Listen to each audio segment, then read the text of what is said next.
तो गाइस, कैसे हैं आप सब लोग। उम्मीद करती हूँ सब ठीक होंगे। अल्हम्दुलिल्लाह मैं भी बिल्कुल ठीक हूँ। आज हम बनाने वाले हैं कोफ्ते, जो कि one of my favourite dish है। तो मैंने सोचा क्यों ना आप लोगों को इसकी रेसिपी दी जाए। लेकिन कुछ लोगों के कोफ्ते जो हैं वो बहुत ज़्यादा टूट जाते हैं, या तो फिर उनकी शेप ख़राब हो जाती है और बिल्कुल भी टाइट नहीं बनते। तो आप लोग मेरी रेसिपी को स्टेप बाय स्टेप फॉलो करें, एंड तक देखें, तो आप भी बिल्कुल परफेक्ट कोफ्ते बना सकते हैं। तो आइए कोफ्ते बनाना शुरू करते हैं। लेकिन उससे पहले अगर आप लोग मेरे चैनल पर नए हैं तो प्लीज़ सब्सक्राइब कर दे, बेल आइकन पर क्लिक करें, और लाइक तो आपने कर ही दी होगी। तो सबसे पहले हमने लिया है गोश्त, जो कि मैंने बीफ का लिया है। आप चाहें तो मटन भी ले सकते हैं, और आप चाहें तो कीमा भी ले सकते हैं। तो मैंने इसकी छोटी छोटी बोटियाँ बनानी हैं। तो अगर आप लोग कीमा ले रहे हैं तो आप यही सब प्रोसेस कीमे में कीजिएगा। तो मैंने 1 टीस्पून डाला है गरम मसाला पाउडर, और 1 टीस्पून डाला है ज़ीरा पाउडर,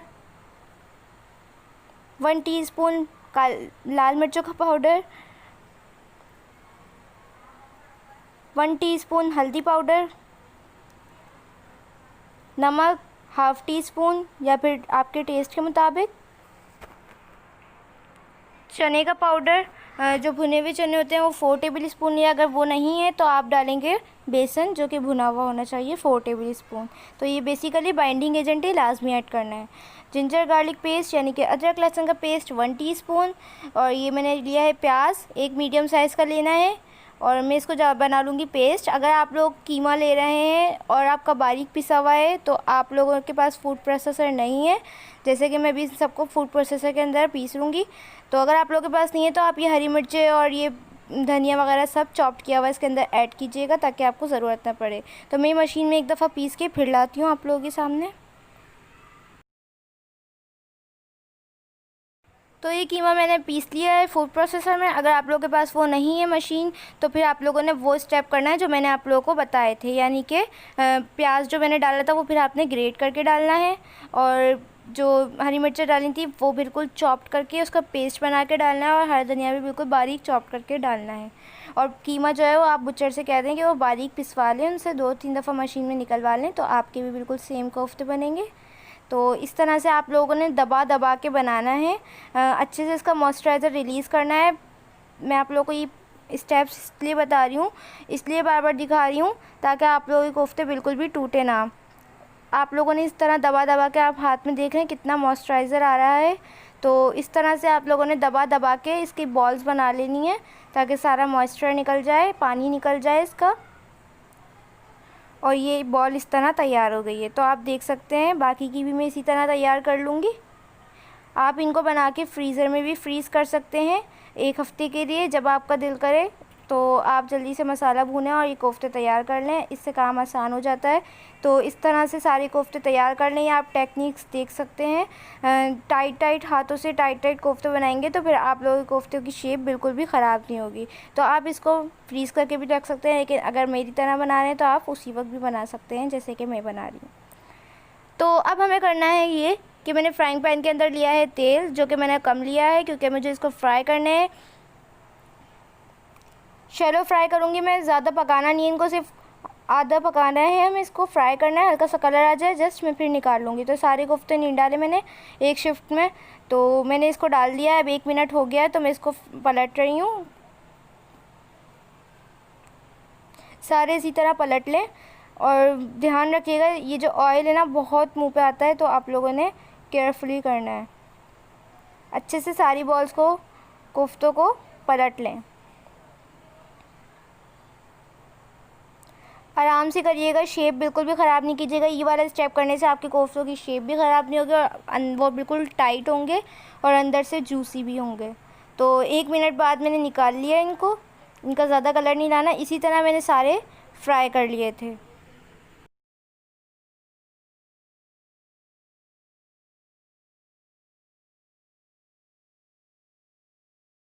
तो सेकंड स्टेप में आप लोगों ने करना ये है कि मैंने 1 कप ऑयल डाला है, लेकिन मैंने यहाँ आधा कप डाला है, और बाकी का बचा हुआ ऑयल मैं वो डाल रही हूँ जिसमें मैंने कोफ्ते फ्राई किए थे। इससे इसका टेस्ट और भी मज़े का आएगा। तो आप लोगों की चॉइस के ऊपर है, अगर ये स्टेप करेंगे तो बेहतर होगा। इसके अंदर मैं डाल रही हूँ गरम मसाला, यानी कि 1 तेज़पत्ता, और 1 सिनेमन यानी कि दालचीनी का टुकड़ा, 2 से 3 काली मिर्चें, 2 से 3 लौंगे, और 2 table spoon ginger garlic paste.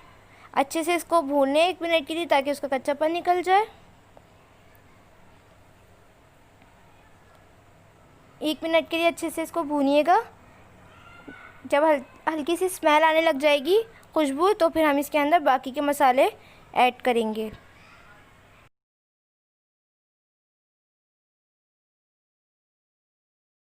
अदरक लहसुन अच्छे से भुन गया है। अब हम इसके अंदर डाल देंगे प्याज का पेस्ट बना के डाला है मैंने 1 कप। टोमेटो प्यूरी जो है मैंने 1 कप लिख दिया है मैंने, सॉरी 1/2 कप मैंने टोमेटो प्यूरी डाली थी।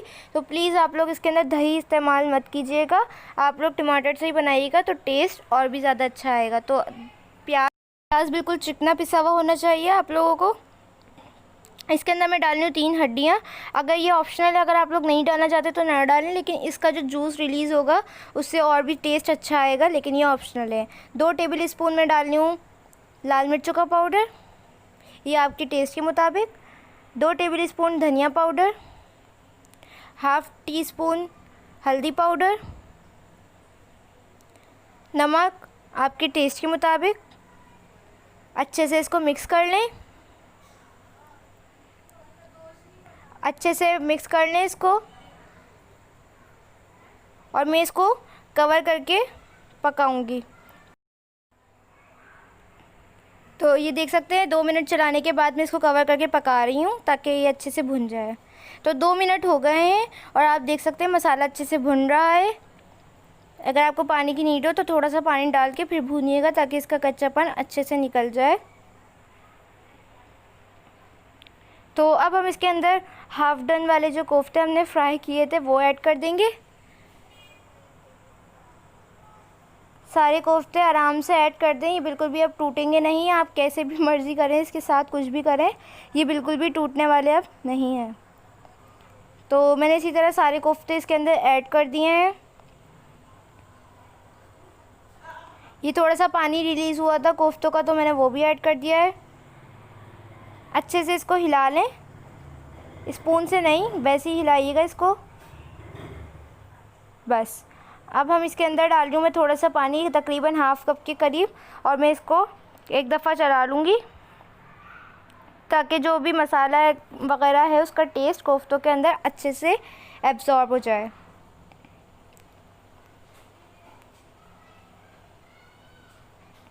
तो ये देखिए कवर करके मैंने इसको 2 मिनट पकाया था। अब ये ऑयल ऊपर आ गया है और इसकी मतलब भूनना है हमें इसको। अब इसको अच्छे से 5 मिनट या 10 मिनट भून लें, जितना अच्छा भूनेंगे उतना ही अच्छा टेस्ट आएगा। तो साइडों से करके भूनना है अपने कोफ्तों के अंदर, नहीं चलाना आप लोगों ने स्पून। इस तरह से जिस तरह से मैं चला रही हूँ आप लोगों ने भी वैसे ही चलाना है। तो भून के फिर मैं आप लोगों को दिखाती हूँ।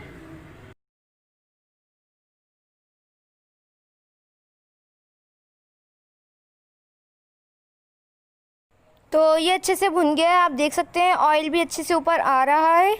तो इसके अंदर अब आप लोगों ने, ये मेन इंग्रेडिएंट है, ये मैंने पानी गरम किया था, ये थोड़ा सा ऑयल का इसका ऊपर आ गया है पानी के ऊपर, क्योंकि मैंने उसी फ्राइंग पैन के अंदर गरम कर लिया था ताकि टेस्ट अच्छा आए।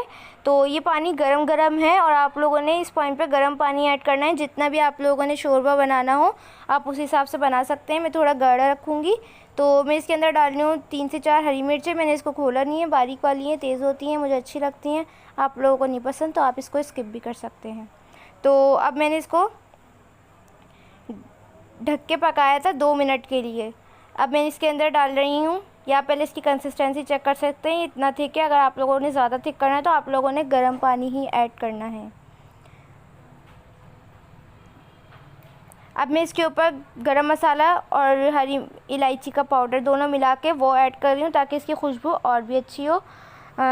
हाथ से छिड़क दें, और थोड़ा सा हरा धनिया ये छिड़क दें। अब मैं इसको कवर करके 1 मिनट के लिए पकाऊंगी ताकि सारे मसालों का एब्ज़ॉर्ब हो जाए। देखिए इसका ये तैयार हो गया है और ये बहुत मज़े का बना था और इतनी अच्छी खुशबू आ रही थी। अगर आप लोगों ने ये लास्ट वाला स्टेप लाजमी कर लिया तो आपके भी बिल्कुल ऐसे ही कोफ्ते बनेंगे। तो उम्मीद करती हूँ कि आप लोगों को ये रेसिपी पसंद आई होगी। अगर पसंद आई तो कमेंट में ज़रूर बताइएगा, मुझे आप लोगों के कमेंट का इंतज़ार रहेगा। मुझे और मेरी फैमिली को दुआओं में याद रखिएगा। इंशाल्लाह मिलूँगी नेक्स्ट रेसिपी के साथ। जब तक के लिए अल्लाह हाफ़िज़।